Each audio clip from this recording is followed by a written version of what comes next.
Hello everyone, मैं अनुशिका सिंह। आज की इस वीडियो में बात करने जा रहे हैं उन लॉज़ की जो फंडामेंटल राइट्स के अगेंस्ट में हैं और जो फंडामेंटल राइट्स के साथ सेट नहीं हो पा रहे हैं उन्हें हटा दिया जाएगा। ये आर्टिकल 13 कुछ कह रहा है और मैं बता दूं कि जो आर्टिकल 13 लॉज 1 है बात कर रहा है प्री कॉन्स्टिट्यूशनल लॉ की, और आर्टिकल 13 क्लॉज 2 डील करता है पोस्ट कॉन्स्टिट्यूशनल लॉ की। तो अब आप ये सोच रहे होंगे प्री कॉन्स्टिट्यूशनल और ये पोस्ट कॉन्स्टिट्यूशनल क्या है। तो प्री कॉन्स्टिट्यूशनल का मतलब है कि कॉन्स्टिट्यूशन के बनने से पहले, और पोस्ट कॉन्स्टिट्यूशनल का मतलब है कॉन्स्टिट्यूशन के बनने के बाद। अब प्री कॉन्स्टिट्यूशन का पहले मतलब समझ लेते हैं। तो उसका मतलब है कि जो पहले के लॉज वो हटा नहीं सकते, इतनी जल्दी चेंज भी नहीं हो सकते। हमारा कॉन्स्टिट्यूशन बना, उसमें हमने फंडामेंटल राइट्स को इंसर्ट किया गया, मतलब कॉन्स्टिट्यूशन को बनने से पहले जो लॉज हैं उनको रिमूव कर दिया जाएगा। अगर फंडामेंटल राइट्स के अगेंस्ट में जो कॉन्स्टिट्यूशन में लॉज हैं उन्हें हटा दिया जाएगा, अगर उसके अगेंस्ट फंडामेंटल राइट्स के अगेंस्ट में हुए तो पोस्ट कॉन्स्टिट्यूशनल मतलब जो अब हम पोस्ट कॉन्स्टिट्यूशनल की बात कर लेते हैं। पोस्ट कॉन्स्टिट्यूशनल का मतलब है कि कोई भी लॉ जो न्यू बनेगा आफ्टर द कॉन्स्टिट्यूशन, जब कॉन्स्टिट्यूशन बन गया है, फिर फंडामेंटल राइट्स के अगेंस्ट में नहीं होना चाहिए। कोई भी लॉ कॉन्स्टिट्यूशन के बनने के बाद इंसर्ट किया जाएगा वो फंडामेंटल राइट्स के अगेंस्ट नहीं होना चाहिए। आर्टिकल 13 क्लॉज 3 बात करता है व्हाट इज़ टर्म लॉ क्या है। अब आते हैं हम आर्टिकल 13 क्लॉज 4 के। ये कहता है कि जो भी अमेंडमेंट्स होंगे आर्टिकल 368 के अंडर में होंगे। एक इम्पॉर्टेंट मैं बात बता दूं, जो आर्टिकल 13 क्लॉज 4 है वो 24th अमेंडमेंट से आया था। एक और बात, जो आर्टिकल मतलब 13 क्लॉज 4 अमेंडमेंट के बाद तो आया था, लेकिन ये कहता है कि जो भी अमेंडमेंट होंगे आर्टिकल 368 के थ्रू, उन लॉज पर आर्टिकल 13 अप्लाई नहीं होगा। और इसके साथ एक केस लॉ भी है जिसका नाम है, आप लोगों ने बहुत ही सुना भी होगा, केशवानंद भारती का केस के बाद बेसिक स्ट्रक्चर ऑफ डॉक्ट्रिन को इंट्रोड्यूस किया गया था। तो हमारा बेसिक स्ट्रक्चर डॉक्ट्रिन ये कहता है कि बेसिक स्ट्रक्चर डॉक्ट्रिन के हिसाब से कॉन्स्टिट्यूशन का जो बेसिक स्ट्रक्चर है उसके अगेंस्ट में बिल्कुल नहीं होना चाहिए। फंडामेंटल राइट्स तो हटा सकते हैं, जैसे कि कौन से फंडामेंटल हटा दिए गए हैं, राइट टू प्रॉपर्टी तो बेसिक स्ट्रक्चर से के अगेंस्ट में नहीं होना चाहिए। For example right to life नहीं हटा सकते हैं। अब इस आर्टिकल में दो डॉक्ट्रिन की बात की गई है, दोनों ही डॉक्ट्रिन बहुत ही ज़्यादा इम्पॉर्टेंट है। अगर पोस्ट कॉन्स्टिट्यूशन या pre constitution law fundamental rights के अगेंस्ट हैं तो ये डॉक्ट्रिन बहुत ही ज़्यादा अपनी अपनी जगह काम करते हैं। तो चलिए मैं बताती हूँ कैसे डॉक्ट्रिन ऑफ सेवरेबिलिटी का क्या यूज़ है, क्या होती है। चलो बढ़ते हैं। तो जो डॉक्ट्रिन ऑफ सेवरेबिलिटी है वो किसी को कोई आइडिया नहीं है, तो मैं एक्सप्लेन कर रही हूँ।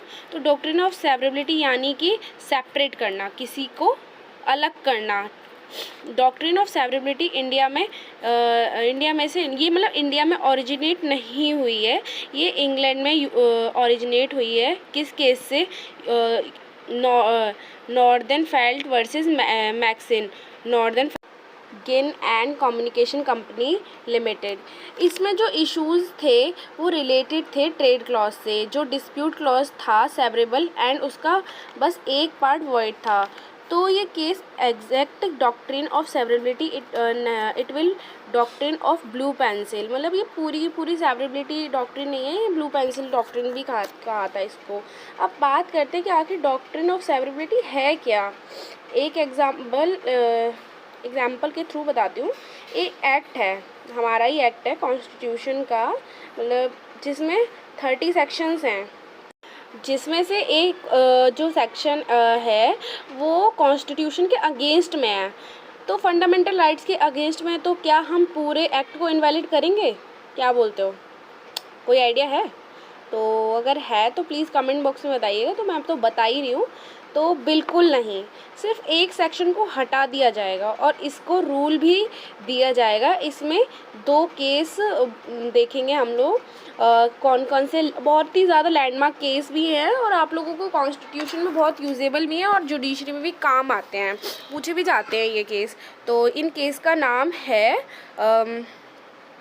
A.K. गोपालन वर्सेस स्टेट ऑफ मद्रास 1950 का, और दूसरा केस है हमारा state of Bombay versus F.N. Balsara 1951। तो इस केस में आर्टिकल 14 था, वो प्रिवेंशन डिटेक्शन एक्ट था, inconsistent with fundamental rights. So article 14 was removed, यानी सिर्फ आर्टिकल 14 को हटाया, पूरी प्रिवेंशन डिटेक्शन एक्ट को नहीं हटाया गया था। तो अब हम अपने सेकंड केस की बात करने से पहले मैं एक बात और बता दूं कि अगर आपको ये दोनों केसेस को अलग अलग समझना है, क्योंकि मैंने अभी तो सिर्फ ये थोड़ा सा आर्टिकल 13 को समझाने के लिए बता दिया, अगर इसकी केस की समरी चाहिए, फैक्ट्स चाहिए, जजमेंट चाहिए, तो मैं इसकी अलग वीडियो बनाने के लिए तैयार हूँ। तो हम सेकंड केस की तरफ बढ़ते हैं। दूसरा केस है हमारा state of Bombay versus F.N. Balsara का केस। तो इस केस में कोर्ट ने कहा था, सुप्रीम कोर्ट ने ये कहा था कि सिर्फ सेक्शन 13 क्लॉज बी ही इनवैलिड है, पूरा बॉम्बे प्रोविजन एक्ट इनवैलिड नहीं है। मैंने सिर्फ इसमें गाइस मैंने सिर्फ जो पॉइंट्स डिस्कस किए हैं कि प्री कॉन्स्टिट्यूशन वाला जो हमारा पॉइंट है उनको मैं डिस्कस कर रही हूँ, मैंने उनको पूरे केस की समरी नहीं बता रही हूँ। अगर आपको इस केस की समरी चाहिए तो प्लीज़ मुझे कमेंट बॉक्स में मैसेज कर दीजिएगा, कमेंट कर दीजिएगा, ठीक है।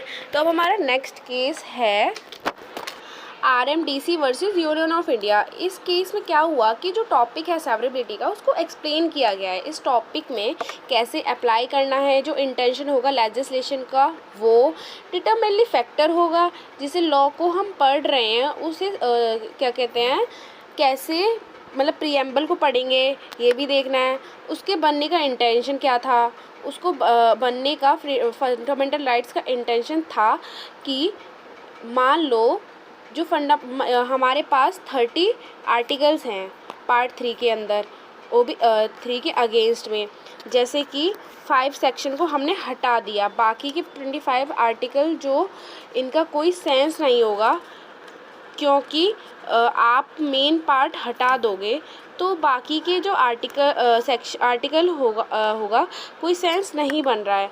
तो 3 पॉइंट्स यही कह रहा है कि आपने इनवैलिड पोर्शन को हटा दिया, बचे कितने 25 आर्टिकल्स। अगर इन आर्टिकल्स को की कोई छेड़छाड़ करे उन्हें, तो वापस फंक्शन हो जाएगा? तो नहीं कर सकते। क्यों? जुडिशियल अल्ट्रेशन हो जाएगा, यानी कि जुडिशियल लेजिस्लेशन हो जाएगा। अगर जुडिशरी अल्ट्रेशन करेगी तो मतलब जो जुडिशरी लॉ बना रही है वो रिकमेंड नहीं होती है, बनाती है कभी कभी गाइडलाइंस भी देती है और बहुत सारे लॉज भी देती है, कभी कभी थोड़ा कर देती है इधर उधर, लेकिन जो रिकमेंडेड नहीं होता है। लॉ बनाने का काम किसका होता है? पार्लियामेंट का होता है। तो जुडिशरी का काम होता है सिर्फ लॉ को इन्फोर्स करना, यूज़ करना।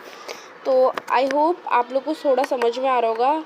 और अब हम अपने नेक्स्ट डॉक्ट्रिन की तरफ बढ़ते हैं, डॉक्ट्रिन ऑफ इक्लिप्स। तो ये डॉक्ट्रिन का मतलब है टू हाइड, यानी कि हाइड कर देना।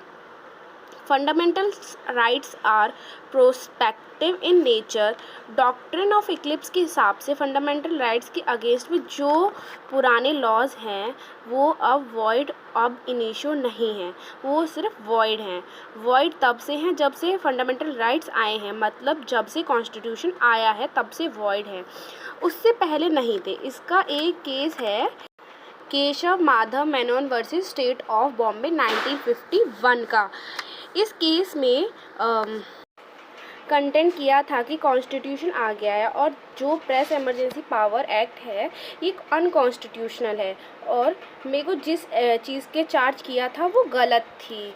तो फंडामेंटल राइट्स हैं वो मेरे ऊपर से हटाओ। तो प्रॉब्लम ये आई कि ये केस कॉन्स्टिट्यूशन आने से पहले से ही पेंडिंग था। तो तो कोर्ट ने कहा कि जब कॉन्स्टिट्यूशन आया है उसके बाद से जो लॉज वैलिड हुए हैं उससे पहले वैलिड थे। जो पुराने केस जो आपके ऊपर चल रहे हैं उस पर कोई फ़र्क नहीं पड़ेगा, तो अभी भी उन लॉज से जज किया जाएगा। तो जो रेट्रोस्पेक्टिव एप्लीकेशन है वो फंडामेंटल की तो नहीं होगी, यही डॉक्ट्रिन ऑफ एक्लिप्स कहता है।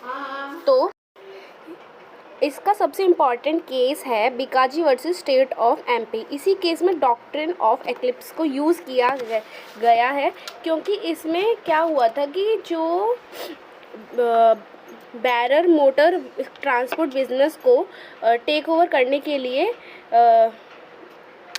लिए मतलब गवर्नमेंट टेक ओवर कर सकती है। आर्टिकल 19 था कॉन्स्टिट्यूशन में, आर्टिकल 19 ने एक्लिप्स कर दिया इस सेक्शन को। के बाद हुआ आर्टिकल 19 को बाद में अमेंडमेंट, और उन अमेंडमेंट की वजह से जो सेक्शन थे जो वायलेशन में थे आर्टिकल 19 के, वो वायलेशन में नहीं रहे, क्योंकि आर्टिकल 19 को चेंज हो गया। अब जो वो सेक्शन वापस एक्टिव हो गए, तो मतलब कि आर्टिकल 13 एक्लिप्स करता है।